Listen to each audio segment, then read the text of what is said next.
Hello friends, this is Brijesh Mishra once again with you.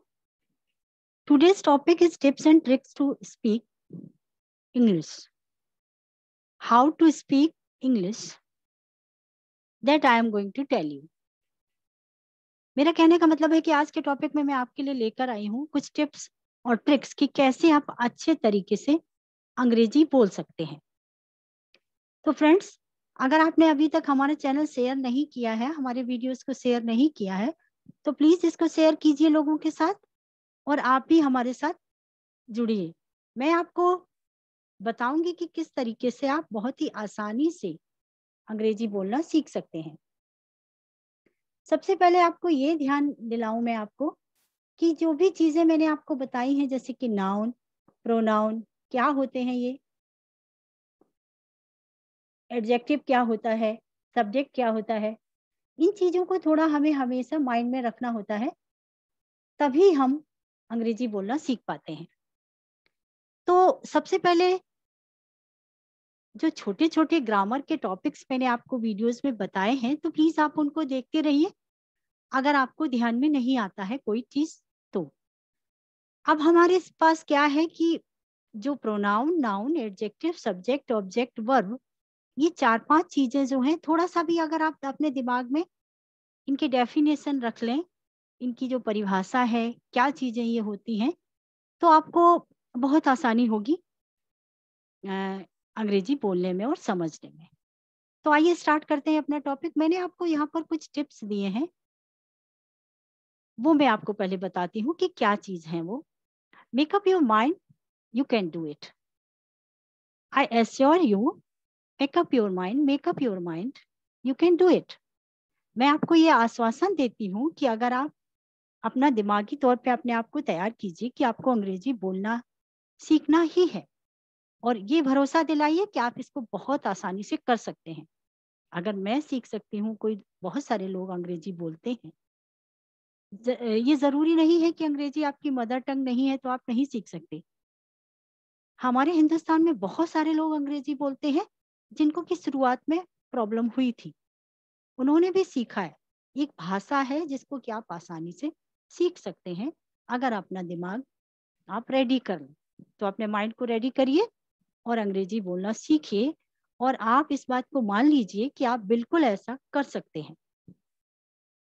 दूसरा मैंने आपको बताया है कि try to identify the words in a sentence as noun, pronoun, adjective, subject, object and verb. मैं यहाँ पर ये कह रही हूँ कि अगर आप आइडेंटिफाई करना सीख जाते हैं, मतलब आप वर्ड्स को पहचानने लग जाते हैं, कोई भी सेंटेंस कहीं भी लिखा हुआ है, किसी बुक में, न्यूज़पेपर में, कहीं भी, तो आप अपने आप से के साथ एक गेम खेलिए और ये देखिए कि इसमें नाउन कहाँ पर है, क्या चीज इसमें प्रोनाउन है, क्या एडजेक्टिव है, क्या सब्जेक्ट है, और ऑब्जेक्ट के तौर पे क्या चीज आई है। सब्जेक्ट मतलब कर्ता क्या है, ऑब्जेक्ट मतलब काम, क्या चीज के बारे में बात है, वर्ब मतलब कौन सी क्रिया यूज हुई है, एडजेक्टिव मतलब कौन सा विशेषण है, इसमें क्या खासियत बताई गई है, सर्वनाम है या संज्ञा है। ये सब चीजें जो हैं, कौन से शब्द हैं, इनको पहचानना आना चाहिए। तो ये पहचानना शुरू कीजिए। किसी भी सेंटेंस को लिखा देखिए, सबसे पहले ये चीजें ढूंढिए। थर्ड मैंने बताया है कि identify your problem, is it related to tense, noun, pronoun और वर्ब। अब आप अपनी ये समस्या देखिए, अपने आप से अपनी समस्या को खुद ही पहचानने की कोशिश कीजिए कि क्या मैं टेंस नहीं सही यूज कर पा रहा हूँ, क्या नाउन मैं सही नहीं यूज कर पा रहा हूँ, या प्रोनाउन कैसे यूज हो रहा है ये मेरी गलती है, या वर्ब मैं सही नहीं यूज कर पा रहा हूँ, या वर्ब मुझे बहुत ज्यादा पता नहीं है कि कौन कौन से वर्ब्स हैं। उसके लिए आपको वर्ड्स याद करने पड़ेंगे और वो धीरे धीरे आप जरूर कर पाएंगे। तो अपनी समस्या को खुद पहचानना, ये तीसरी ट्रिक है अंग्रेजी सीखने से पहले, कि आपकी समस्या कहाँ पर होती है आपको। चौथा मैंने आपको बताने की कोशिश की है कि try to speak English with whom you are comfortable with whom you are comfortable। आप जिसके भी साथ कंफर्टेबल फील करते हैं, मैं ये कहना चाहती हूँ कि जिसके साथ आप फ्रेंड की तरह बिहेव कर सकते हैं, चाहे वो आपकी मॉम हो, आपके पापा हो, आपके फ्रेंड हो। अगर कोई नहीं है तो आपके स्कूलमेट हो, क्लासमेट हो, कॉलेज के फ्रेंड्स हो, या आपके नेबर्स हो, जो भी आपको कंफर्टेबल फील कराता है बोलते समय, उसके साथ आप अंग्रेजी बोलें। किसी अच्छे जानने वाले के साथ आप अंग्रेजी बोलेंगे, लेकिन उसके साथ आप एज ए फ्रेंड बिहेव नहीं कर सकते, तो आपके दिमाग में हमेशा एक डर रहेगा, आपके दिल में एक डर रहेगा, हिचकिचाहट रहेगी, जो कि आपको अंग्रेजी बोलने से रोकेगी। तो आपके लिए कंफर्टेबल होना जरूरी है। Start with simple and small sentences. Fifth trick मैंने जो बताने की कोशिश की है कि सबसे पहले शुरुआत करिए अंग्रेजी बोलने की छोटे छोटे सेंटेंसेस के साथ। बहुत छोटे छोटे सेंटेंसेस बोलिए। कई बार लिखना भी, मैंने बहुत सारे लोगों को, बहुत सारे बच्चों को जिनको मैंने पढ़ाया है, उनका ये कहना है कि मैम जब मैं सीधे बोलता हूँ तो मैं नहीं बोल पाता, लेकिन अगर मैं कहीं लिखता हूँ और उसके बाद बोलता हूँ तो ये मेरे लिए हेल्पफुल होता है। तो आप भी इस ट्रिक को इस्तेमाल करिए कि सिंपल सेंटेंसेस लिखिए और उसके बाद इनको बोलिए। एक और भी तरीका है कि सोचिए सिंपल सेंटेंसेस और बोलिए। अपने दिल में कॉन्फिडेंस रखिए, पूरी तरह से आप कॉन्फिडेंट रहिए कि कोई गलती नहीं होगी, और अगर गलती हो भी जाएगी तो ये तो आप सीखने निकले हैं, तो गलती करने का आपका हक बनता है। कोई बात नहीं, एक बार गलती होगी, दोबारा आप सुधार लेंगे, फिर गलती होगी, फिर भी सुधार लेंगे। तो इस चीज के लिए आप रेडी रहिए। छोटे सेंटेंसेस से शुरुआत कीजिए। Forgive yourself if you do mistakes, because this is a learning process, not a rocket science. इस पॉइंट को बहुत अच्छे से दिल दिमाग में बिठाइए कि आपसे कोई गलती हो जाती है तो आप उसे भूल जाइए, क्योंकि ये लर्निंग प्रोसेस है। किसी भी विदेशी भाषा को सीखना उतना आसान नहीं है। ये भी हो सकता है कि आप स्कूल में हो, ये भी हो सकता है कॉलेज में हो, या प्रोफेशनल लाइफ जी रहे हो, किसी प्रोफेशन में है, अच्छे से सेटल्ड है, हाउसवाइफ भी हो सकते हैं। तो ये सारी चीज़ों, ये सारे चीज़ों को दिमाग से निकालिए कि आप क्या हैं। सबसे पहले आप ये सोचिए कि ये एक लर्निंग प्रोसेस है जो कि स्लोली ही आगे बढ़ेगा। कोई रॉकेट साइंस नहीं है कि आप एक दिन में अंग्रेजी बोलना सीख जाएंगे। मैंने बहुत सारे कोचिंग सेंटर्स, बहुत सारे लोगों को ये कहते हुए सुना है कि मैं 8 दिन में आपको अंग्रेजी सिखा सकता हूँ, मैं 10 दिन में। ऑल राइट, आप सिखा सकते हैं, लेकिन वो अंग्रेजी मगिंग है एक तरीके से। आप केवल रट्टू तोता की तरह आपको कुछ सेंटेंसेस बोलना सिखा सकते हैं, लेकिन अगर आपको प्रॉपरली कोई भाषा सीखनी है तो आपको खुद रेडी होना पड़ेगा। आप गलतियां करेंगे और सुधारेंगे और सीखेंगे। इसी को हम लर्निंग प्रोसेस भी कहते हैं। ये एक भाषा को सीखने का सही तरीका है। चलिए आइए, अब मैं कुछ छोटे छोटे सेंटेंसेस आपको बताती हूँ कि इनको बनाइए। बहुत ही छोटे सेंटेंसेस जो कि डेली यूज करते हैं आप। अपने मन में सोचते जाइए और बनाइए। करना क्या होता है कि आपको एक सब्जेक्ट चुनना होता है और उसके साथ जो फिट बैठती है वो वर्ब लिखनी होती है। अब मोस्टली आप बात जब करते हैं तो सिंपल प्रेजेंट टेंस में करते हैं। अगर रोज बात करते हैं तो सिंपल प्रेजेंट टेंस ज्यादा यूज होता है। बाकी और भी टेंसेस होते हैं, मैं टाइम टाइम पर आपको बताऊंगी कि किस तरीके से टेंस चेंज होगा और किस तरीके से वर्ब चेंज होगा। देखिए, मैंने सेंटेंसेस लिए हैं। आई गो, आई ईट, आई गो, आई ईट। मैं जाता हूं। ये सेंटेंस आप देख रहे हैं, सिर्फ इसमें 2 शब्द हैं। आई गो, आई सब्जेक्ट है, गो वर्ब है, लेकिन हमारा यहाँ सेंटेंस पूरा हो गया। हिंदी में हम जिसको कहते हैं मैं जाता हूँ, लेकिन आई गो अंग्रेजी में कह देने से ये सेंटेंस पूरा हो जाता है। अब देखिए कितना सिंपल है। आई गो, आई ईट, मैं जाता हूँ, मैं खाता हूँ। लेकिन जब हम लिखेंगे Ram goes, we go, they eat, Seema eats, they go, Ram eats, she goes, Tina eats. ये कितने छोटे छोटे सेंटेंसेस हैं जिनमें कि दो शब्द यूज हुए हैं। अब इसमें केवल ध्यान आपको ये रखना है कि अगर सब्जेक्ट आपका आई है या प्लूरल सब्जेक्ट है, जैसे वी, दे, वी मतलब हम, एक से ज्यादा, मतलब प्लूरल सब्जेक्ट ले रहे हैं आप। अगर आप सब्जेक्ट प्लूरल ले रहे हैं तो आपको वर्ब का फर्स्ट फॉर्म यूज करना होगा। लेकिन अगर सब्जेक्ट सिंगुलर ले रहे हैं तो वर्ब का फर्स्ट फॉर्म और उसके साथ एस या ईएस लगाना होगा। जैसे राम गोज, सीमा ईट्स। ईट और गो ये दोनों ही वर्ब के फर्स्ट फॉर्म हैं, जिसमें कि एस लगाया गया है क्योंकि सब्जेक्ट हमारा सिंगुलर है।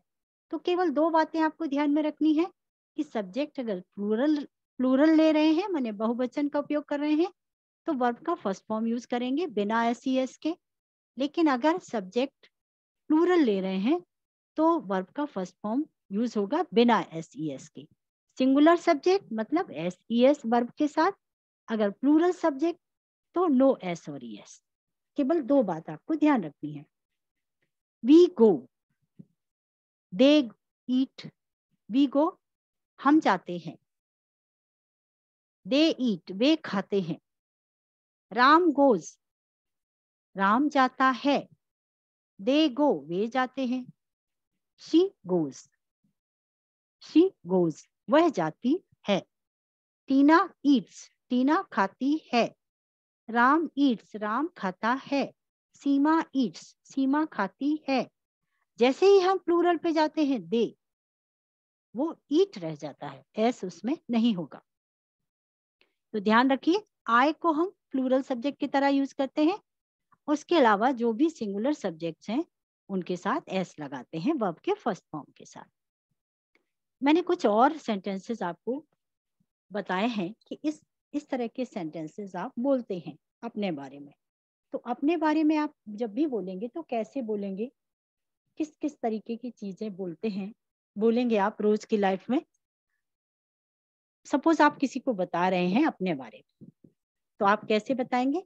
आई wake up in the morning, I wake up in the morning, मैं सुबह उठता हूँ।